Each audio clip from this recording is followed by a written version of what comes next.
ناظرین، army chief حافظ سید general Asim Munir انہوں نے پچھلے دنوں نوجوانوں سے، خواتین سے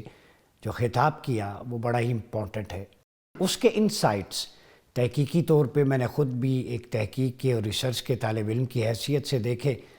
اور ڈیپلی ڈائیو کیا تو مجھے خوشگوار حیرت ہوئی۔ وہ سب سے پہلی حیرت کہ اللہ نے ہمیں ایسا سپہ سالار عطا کیا ہے جو قرآن کو اس کے صحیح مخارج، تجوید و خیرات کے ساتھ پڑھنا جانتا ہے، اور پھر اس کی تفہیم، ٹرانسلیشن، ترجمہ، اور اس کے بعد جو اس کی اپلیکیشن ہے آیات کی، وہ تفاسیر اور حدیث کے مطالعے کے بغیر ممکن نہیں ہے۔ اور جب ان کو میں نے ٹیلی کیا مختلف ریفرنسز کے ساتھ جو آرمی چیف نے ایکسپلین کی چیزیں، تو وہ تھیمز جو آرمی چیف نے قرآن و حدیث کی روشنی میں نوجوانوں کے سامنے رکھے،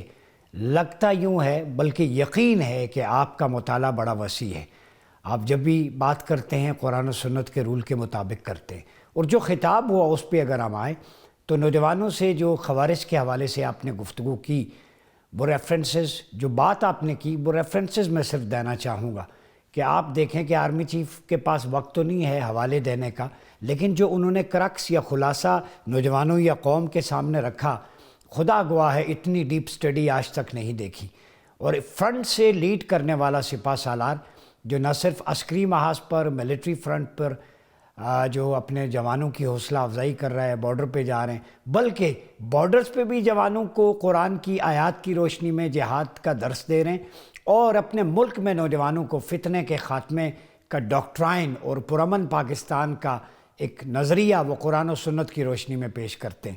میں آپ کے سامنے سورہ آل عمران کی آیت نمبر 118 رکھوں گا، چونکہ آرمی چیف نے ایک بات کی کہ یہ فتنہ، فساد، یہ خوارج کا پیدا کردہ، اس کے سامنے ہم سیسا پلائی ہوئی دیوار بن کر کھڑیں گے۔ اب یہ آپ نے کوٹ کی، لیکن آیت سنیں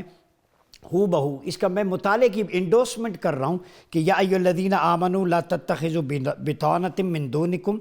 لا یالونکم خبالا ودوا ما عنتم قد بدت البغضاء من افواہہم وما تخفی صدورہم اکبر قد بینا لکم الآیات ان کنتم تعقلون۔ یہ ورس نمبر 118 سورہ آل عمران 3rd چیپٹر ہے ہولی قرآن کا۔ اے ایمان والو، تم غیروں کو اپنا رازدار نہ بناؤ، وہ تمہاری نسبت فتنہ انگیزی میں کبھی کمی نہیں کریں گے، وہ تمہیں سخت تکلیف پہنچانے کی خواہش رکھتے ہیں، بعض تو ان کی زبانوں سے خود ظاہر ہو چکا، اور جو عداوت ان کے سینوں نے چھپا رکھی ہے اس سے بھی بڑھ کر ہے۔ ہم نے تمہارے لیے نشانیاں وعدے کر دی ہیں مگر تم عقل کرو۔ امام ابن ابی حاتم رازی نے اس آیت میں یہ حدیث کوٹ کی ہے جو حضرت ابو امامہ رضی اللہ تعالیٰ عنہ سے مروی ہے تفسیر القرآن العظیم کے اندر، ان ابی امامہ عن رسول اللہ صلی اللہ علیہ وسلم انہ قال ہم الخوارج۔ ابو امامہ رضی اللہ عنہ کوٹ کرتے ہیں کہ آپ صلی اللہ علیہ وسلم نے فرمایا کہ اس آیت میں جو سورہ آل عمران کی آیت نمبر 188 ہے، ان فتنہ انگیزی کرنے والوں سے مراد خوارج ہیں۔ تو یہ قرآن، حدیث، تفسیر کا ریفرنس جو آپ کے سامنے رکھا، جو بات آرمی چیف نے کی اس کا حوالہ بھی آپ کو 3 سورسز سے دے دیا۔ تو اب اس حوالے کے بغیر جو بات انہوں نے کی بغیر سٹڈی اور مطالعے کے نہیں ہوتی، اس لیے میں کوٹ کر رہا ہوں۔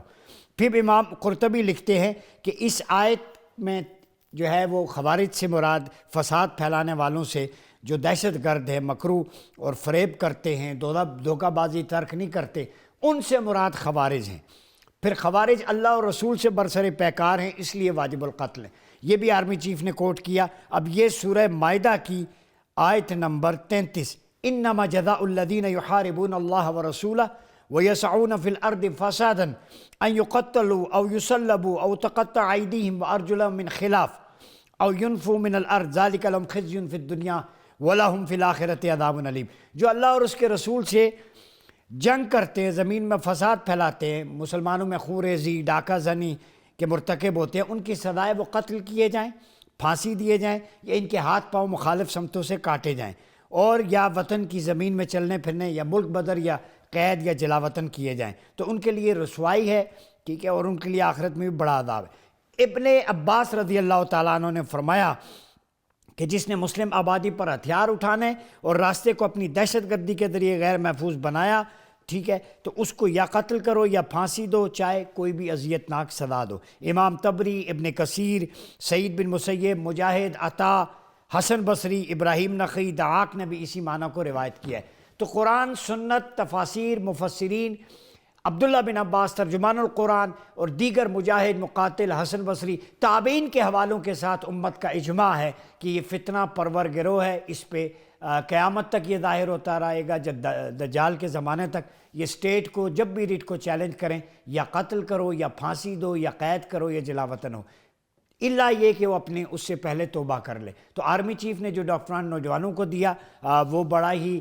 اس حوالے سے خوش آئند ہے کہ آپ نے پورا لٹریچر، اس کا مطلب ہے اسٹڈی کر کے وہ چیزیں ہمارے سامنے رکھی ہیں۔ دوسرا آرمی چیف کا دورہ برطانیہ، جہاں معروف royal military academy Sandhurst میں وہ کانفرنس میں عالمی استحکام کانفرنس ہو رہی ہے، اس میں ابھرتا ہوا عالمی نظام اور پاکستان کا مستقبل، اس پہ بات کریں گے۔ دونوں اکیڈمیز کے درمیان ملٹری کے حوالے سے ماضی میں بھی بڑا اچھا کوآپریشن پایا جاتا ہے، تو یہ دیکھیں گے کہ فرنٹ سے لیڈ کرنے والا آرمی چیف جو نوجوانوں کو ویژن بھی دے رہا ہے، قرآنک